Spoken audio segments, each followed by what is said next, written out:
All right, welcome back to the Living Life Well show.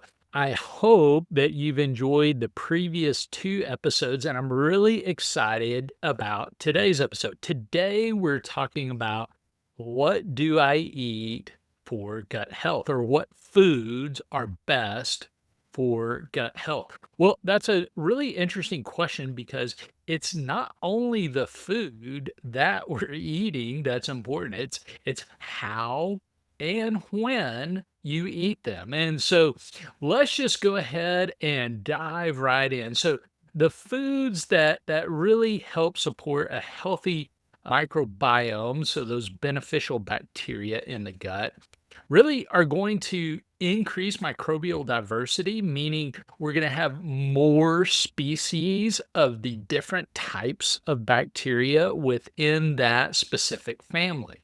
They also are going to feed the beneficial bacteria and in turn strengthen that gut lining and reduce inflammation that unfortunately most of us have when we eat kind of a standard diet or a more processed diet. So, what foods really confer all those great benefits we just mentioned? Well, number one is going to be diverse plant fibers. We'll talk a little bit more about that in a minute.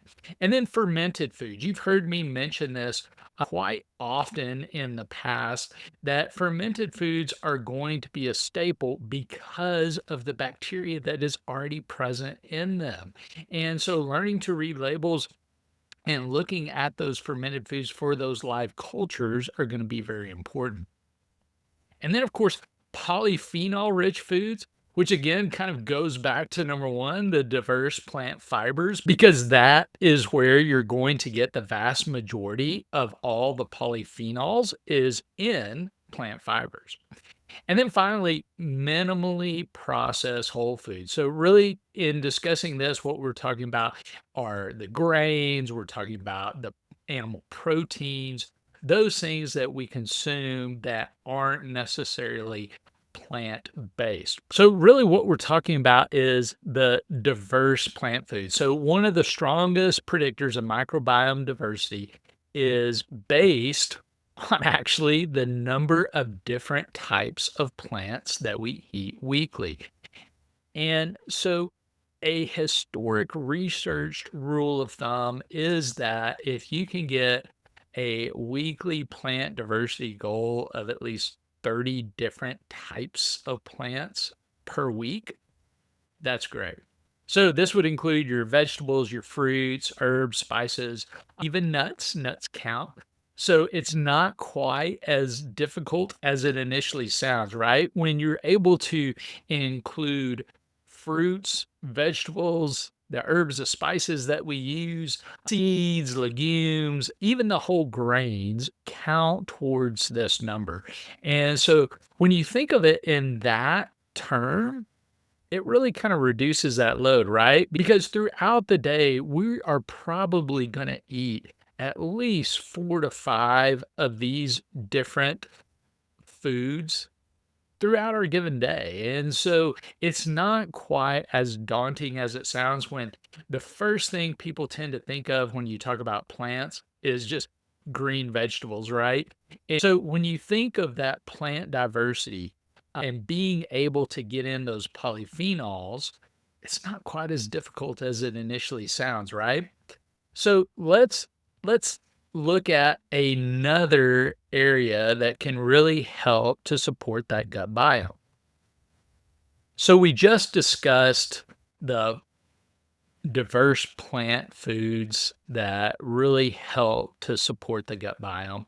But what are some other things and how is it actually doing that? Well, it's the polyphenols, the chemicals that are in the plants themselves that really help to support that gut biome. Essentially, polyphenols act as fertilizer and or food for the beneficial gut bacteria. And the best choices for polyphenols, interestingly, are going to be berries and green tea. And hey, I've got some good news here. Dark chocolate is rich in polyphenols. Now, when you're doing dark chocolate, I recommend at least 70% dark or higher if you can, preferably about 85% is going to be beneficial. And then great things like olive oil, and here's something, coffee. But when we talk about coffee, really what we're talking about is truly black coffee. We're not talking about the Starbucks latte that has, 4 and 5 different pumps of whatever else. The more we add to the coffee, the more we are destroying the benefit that we get from those polyphenols that are inherent in the coffee. And then pomegranate, and then the herbs and spices. This is where things like garlic and even like cilantro and using basil and all these other spices that we think of, oregano, really come in and they add benefit to us. And so, when possible, we always want to use fresh herbs and spices because we're going to get that benefit. Then, secondarily, if we're not using truly fresh, then we want to use them as a single source, meaning not something that is combined multiple spices into one jar. This inherently leads to more processing. And as we know, when things are processed more, the benefit yield decreases substantially. So when you are looking for spices, fresh is always going to be best. Secondarily, single source. So basil leaves, just thyme, just oregano, just garlic. Those are going to be the things that are going to be best for you. Using that taco seasoning all combined together isn't quite as good. There's going to be brands that are better, like the Siete brand is going to be better. However, it is still processed to a large degree because of all the combination of ingredients into one. Now, I'm not suggesting that you can't do that. You absolutely can do that. Just know that when possible and when reasonable, you want to always try to do fresh with herbs and spices, secondarily single sourced. Okay, let's get down to some gut inflammation talk and what really helps there. So, when talking about reducing gut inflammation, one of the sources of food that really helps that is actually seafood. Because of the rich omega 3s in the seafood, it really helps to reduce inflammation, which helps create balance to that gut biome overall. And so, when we're looking at omega 3s, really we're talking about salmon, sardines. However, for those of you that aren't seafood lovers, thankfully there are some good sources of omega 3s outside of the seafood family, primarily nuts and seeds. Chiefly walnuts and looking at chia seeds as well. The other foods that are really beneficial in helping decrease inflammation in the gut biome are those things that you've heard me talk a lot about in the past, besides just plants, the fermented foods. This is good news for a lot of people that dairy starts to come in. And so, one of the really best options for that is going to be yogurt with live cultures. And you've heard me discuss in the past that things like yogurt and kefir can be very, very beneficial. When we're looking at the back of that label, we want to look for lactobacillus and bifidobacterium species. We want to make sure that those are present. Any additives over and above that is just a bonus. And so if we're eating yogurt and or kefir and things like kimchi or sauerkraut, kombucha, miso, all of these are going to confer some good beneficial bacteria to the gut. So layering on what's already there and supporting that is going to help reduce that inflammation that's there in the gut. This is one of the keys that is seen over and over again when people talk about research that shows what bacteria are best and what foods are best, we keep coming back to these fermented foods because of these live cultures. In essence, this is kind of where, if you don't like any of these, where you might start considering taking a probiotic. Because really, if you're getting a good variety of all of these foods that we're discussing today, probiotics less and less necessary. However, if these foods really turn you off, then getting a probiotic or a prebiotic then becomes much more of a consideration and maybe even a need, if you will. So, when you think about your diet, if you aren't getting any one of these fermented sources of food on a regular basis, and by regular, I mean at least a few times a week, that is where I would again consider looking at taking a probiotic. Now let's talk fiber. Well, why is fiber so important? Because this is the prebiotic. This is the food for those beneficial bacteria. And just like everything else, without the proper food sources, the bacteria will not thrive. And so foods that really help the bacteria, surprisingly, are things like onions and garlic. So again, one of the spices that we would be using. Asparagus can help. Oats, beans, all of these are going to be beneficial. Lentils, apples, berry, the chia seeds, the flax seeds. So as you're seeing, there is some overlap. There is overlap in what helps reduce inflammation, what also helps support the gut biome and feeds it at the same time. Now, there are also some what we call starch resistant foods. These are going to be really powerful for producing a butyrate. Really, this is those short chain fatty acids that really help heal that lining of the gut. And so the butyrate producers are extremely important as well. So, really good source. And this is interesting, cooked and cooled potatoes, cooked and cooled rice. We'll get back to that more in just a second. And then things like green bananas, beans, and oats. So again, you're seeing overlap within some of these categories. Now, let's talk about that cooked and cooled aspect. What is it that is really helping to create that benefit from just eating it hot, right? Right out of the oven. Well, essentially, what happens when we cook and cool potatoes is it creates a resistance factor within the carbohydrate or the starch, or another name would be obviously glucose. Once that is resistant, it changes how your body and your microbiome really processes them. When the potatoes are cooked, much of the starch becomes easily digestible, producing a lot of glucose. But after cooling, that starch undergoes a different process where starts to become resistant. Becoming resistant is what confers the benefit. The process is called retrogradation.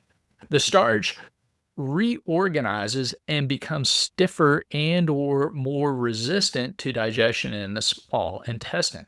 This in turn decreases that spike of glucose that we typically see with potatoes. It allows the potato to get past the stomach, past that small intestine, down to the colon where all those good bacteria live. This then allows the bacteria to start to live on it. During this transit, it starts to get fermented as well. And so it brings along other bacteria and makes it more digestible. It essentially becomes a, a prebiotic fiber.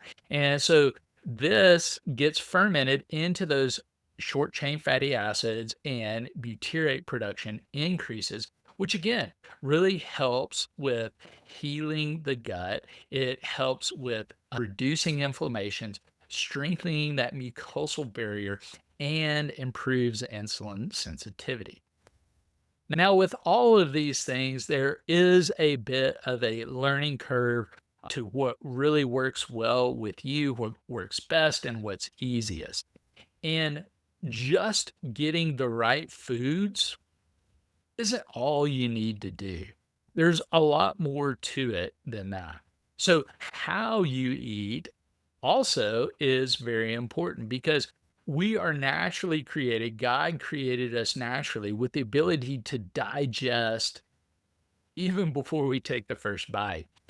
And so, really slowing down, learning to really appreciate that food, start that saliva process because as that saliva is flowing, what it's doing is no matter how clean you are, no matter how much you wash your fruits and vegetables, you're not going to remove all the potential pathogens that are on them. That's just a fact. You're not going to be able to do it. Whether you are using only organic or whether you're using just a clean 15, dirty dozen rules, doesn't really matter. You're not going to be able to reduce all the toxins that are around us today. Now, when we're talking about vegetables, one of the things that's really important, especially for those with gut issues, is to make them more easily digestible, meaning cooking, adding some heat, breaking down that fiber a little bit is going to be a benefit to you to allow you to digest and get the most value from that fruit or vegetable that you're using. Now, I say fruits, however, really it's pretty rare that we need to cook the fruit. Really, what we're talking about is more those vegetables. I think more of the green leafy vegetables, the carrots. These things are going to need more heat to them. Same things with beans, lentils. Those things that are tougher are going to be more difficult to digest just in your gut. When you have irritable bowel syndrome and or reflux, symptoms of H. pylori, you are going to need as much benefit as you can. And so pre-digestion is the key. So cooking is number one. Number two is going to be, again, to allow that saliva to flow. When we allow that saliva to flow, it's doing a couple things. It's cleaning up our mouth before we ever take that first bite. It is neutralizing the bacteria that are already in our mouth that we are swallowing, especially when added to the foods that we're eating. That bacteria, if we're just eating very, very quickly, really doesn't have a chance to be neutralized by all the lysozymes and the secretory IgA and all the different enzymes that are available to us through our saliva. In addition, that digestion process with the amylase and the lipase that is secreted as well doesn't happen. Now, when you're eating, one of the things that you can also do is not shut off that process, meaning try to limit fluids as much as possible when you're eating. That allows that saliva to continue to flow, to continue to digest. And typically speaking, a period of about 30 minutes after eating is going to be best to limit your fluid intake as much as possible. Now, listen, I know this is a bit of a learning curve. It's been a learning curve for me. However, I will tell you that over time, it has become easier and easier to do. So just practice. You'll get there with it. And then slowing down your eating as well. Now, in the previous episodes, we've talked about how to eat as well, really starting with those polyphenols, those plant fibers, the high fiber containing foods first, then moving to the protein, and then to the more starchy substances, the more carb related substances as well. By doing this, in turn, you're also essentially allowing maybe that potato to cool and then are going to get more of that benefit from that resistant starch now. And it will make it all the way down to your gut biome as opposed to being completely absorbed by the bacteria that make it past your mouth and into your stomach and small intestine, thereby creating food for them to set up shop. So, when we are eating, if we can just slow down, savor our food a little bit, and limit our water intake, eat in that manner of plants first, protein second, starches last, we're going to receive benefit from doing that. Even if you don't get the 30 plus varieties of different plants into your diet on a weekly basis. All right. Now that also confers when to eat. When is also a really good topic. And really, it's more about when not to eat. And the answer is pretty simple. The last 2 to 3 hours before bed, we don't want to eat. The reason is we want to allow the gut to rest. If we are constantly eating and drinking right up until we go to bed, we don't allow for those beneficial bacteria to really help reset and clean up. They're in full on eat mode or defense mode, depending upon what it is that we've potentially taken in. And so we need to allow for our gut to really get that rest to time and heal and regenerate for that autophagy process to occur where we are able to remove all of the dead and or dying cells, reprocess these things so that when we wake up the next day, we've got much more of a healthy gut biome, a healthy gut, and can then proceed on with our day. I hope this series has been beneficial for you, whether it's looking at helping yourself from a diabetic standpoint, helping yourself for your thyroid, helping yourself for your gut. The foods that we eat, how we eat, and even when we eat can all tie in. Thankfully, much of it, there's significant overlap. There are very few things when you separate out what is good for diabetes versus thyroid versus gut that don't confer to all three.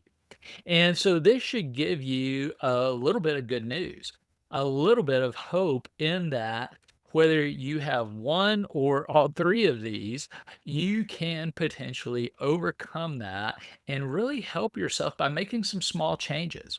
One of the easiest diets to really look at to help confer this and keep you on that path is really a Mediterranean diet. For the most part, the Mediterranean diet is going to be very varied in what you're eating and will allow for you to get that diversity to really help with the insulin resistance issue, to allow for the substrates needed to help the thyroid, and then providing all those resources that the gut biome needs to be healthy. And if that is something that you are interested in, really resetting your metabolism, resetting and learning what works best for you, that's where I would encourage you. Check us out. Check out our metabolic reset course, or check us out for a discovery call. The discovery calls are free, 20 minutes. They're with me. We can get into a little bit of the information about you and what things maybe you've tried and what things might be helpful for you and see if it could be a fit. Anyways, I hope this has been beneficial. I hope that as you go out on your summer vacations now, that you are able to look at just small tweaks like this, carrying maybe some different snacks in the airport, like nuts or seeds that may be beneficial for you as you're going on vacation, celebrating and having a good time. So thanks and God bless. That's it for this episode of the Living Life Well show. If you like what you've heard and want to learn more, or want to know how to put this into practice for yourself, go to livelifewellclinic.com. Until next time, this is Dr. Jon Skelton saying go out and live the truth so you can live life well. The preceding is for entertainment and educational purposes only. It is not meant to be used to prevent, diagnose, treat, or cure any condition. The information contained in this show does not substitute the need for a qualified medical professional, nor is it meant to provide medical advice or services. If you feel information presented in this show may apply to you, we recommend you seek out the help of a qualified medical professional who can evaluate and treat your specific concerns.